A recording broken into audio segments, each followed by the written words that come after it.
Hello students, today we will discuss question answers of class 3rd subject EVS worksheet number is A4। तो कुछ question answers हैं आपकी worksheet के, इन्हें हम डिस्कस करेंगे। अगर क्वेश्चन आंसर्स को आप अच्छे से रीड कर लेते हैं और उनका मतलब अगर एक बार आपको समझ आ जाता है तो आपको याद करने के बाद वो क्वेश्चन आंसर्स लंबे समय तक याद रहते हैं। इसी उद्देश्य के लिए ठीक से क्वेश्चन आंसर्स को समझने के लिए ये वीडियो है, तो अब ध्यान से सुनेंगे। क्वेश्चन नंबर 1 है, हु आर स्पेशल प्यूपिल। ये स्पेशल प्यूपिल कौन है? 1 का answer, pupil such as the sick pupil, जो कि बीमार हो, द ओल्ड, कोई बुजुर्ग हो, the mentally and physically handicapped, जो या तो दिमागी रूप से या शारीरिक रूप से हैंडीकैप्ड हैं, उन्हें कोई परेशानी है। हैव स्पेशल नीड्स, उनकी कुछ स्पेशल ज़रूरतें होती हैं।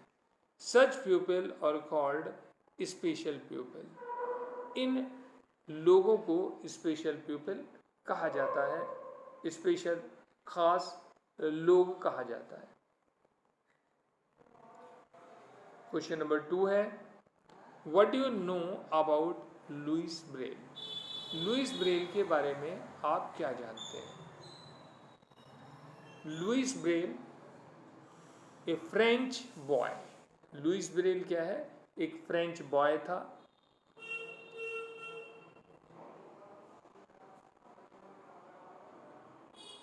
He lost his eyesight in his childhood. उसने बचपन में ही अपने आँखों की रोशनी खो दी थी। He later invented, ये बीच में एक वर्ड छोड़ दिया है इस बच्चे ने, लेटर के बाद यहाँ पे आएगा इन्वेंटेड, तो इन्वेंटेड लिख लेंगे। He later invented Braille script, उसने बाद में ब्रेल स्क्रिप्ट की खोज की। To enable the blind to read, तो जिससे कि जो भी अंधे हैं, देख नहीं सकते, उन्हें टू रीड, पढ़ने के लिए। तो इससे, इस लिपि से जिन्हें दिखाई नहीं देता वो लोग भी पढ़ सकते हैं। क्वेश्चन नंबर 3 है, how do you pass your leisure time. आप अपना जो अतिरिक्त समय है उसे कैसे पास करते हैं? तो अगर किसी के पास कभी फ्री समय है तो उसे कैसे पास करते हैं? उसका आंसर है by reading a story book, या तो ये क्या करते हैं, रीड करते हैं कोई स्टोरी बुक, या बाय वॉचिंग टेलीविज़न, या टेलीविज़न देखकर, by going for a picnic, या तो पिकनिक पर जाकर, by going for a walk, या तो टहलने जाकर, by playing with my brother and sister, brother या सिस्टर के साथ खेलकर, by going for a movie with friends, या तो मूवी के लिए जाकर अपने फ्रेंड्स के साथ। तो ये सारे तरीके इसमें बताए हैं कि भी अगर आपके पास समय है तो आप उसका किस प्रकार से प्रयोग करते हैं। 4 नंबर क्वेश्चन देख लेते हैं, व्हाट आर हेरेडिटरी फीचर्स। ये हेरेडिटरी फीचर्स क्या होता है? हेरेडिटरी फीचर्स के बारे में देख लेते हैं। 4 का answer,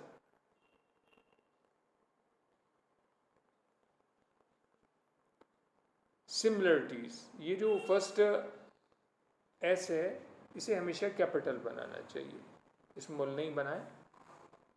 similarities in look,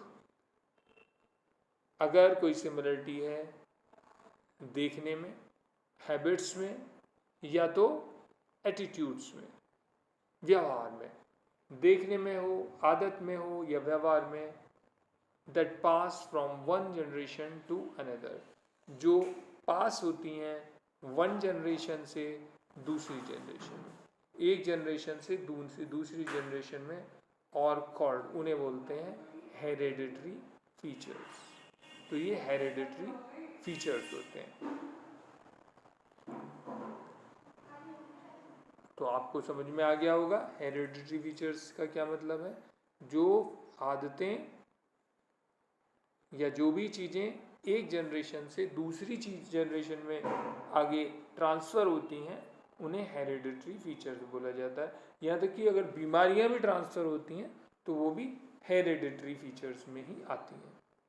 who are twins, ये 5 नंबर क्वेश्चन है। हु आर ट्विंस, ये जो है ट्विंस, ट्विंस माने होता है जुड़वा। ये जुड़वा कौन है, जुड़वा कौन है, इसका आंसर देखेंगे। 5 नंबर क्वेश्चन का answer, children born at the same time to a mother, बच्चे जो पैदा होते हैं एक ही समय पर एक मदर की। तो मदर के एक साथ जो बच्चे पैदा हो गए 2,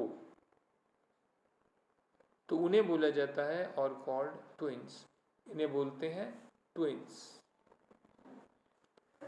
ट्विंस लुक दी सेम, और अगर ट्विंस हैं और बिल्कुल एक से सेम दिखाई देते हैं, आर कॉल्ड आइडेंटिकल ट्विंस, इन्हें बोला जाता है identical twins. Twins that look different, जो ट्विंस अलग दिखते हैं फ्रॉम ईच अदर, एक दूसरे से, आर कॉल्ड, उन्हें बोला जाता है fraternal twins, FRATERNAL, fraternal twins. ये एक से तो है पर देखने में अलग अलग है, तो इसके लिए जो वर्ड यूज होता है फ्रेटर्नल यूज होता है। 6 नंबर देख लेते हैं। 6 नंबर क्वेश्चन हमारे पास क्या है, how can we enjoy at home, हम अपने घर में कैसे एंजॉय कर सकते हैं, हम घर में कैसे एंजॉय कर सकते हैं। अब 6 का आंसर देख लेते हैं, किस तरह से घर में एंजॉय करते हैं लोग।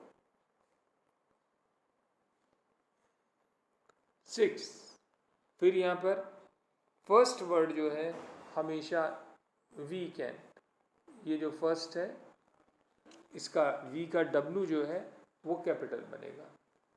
We can enjoy at home, हम एंजॉय कर सकते हैं घर पर by reading story books, read करके स्टोरी बुक्स को, एंड कॉमिक्स और कॉमिक्स को, वॉचिंग टेलीविज़न और टेलीविज़न को देखकर,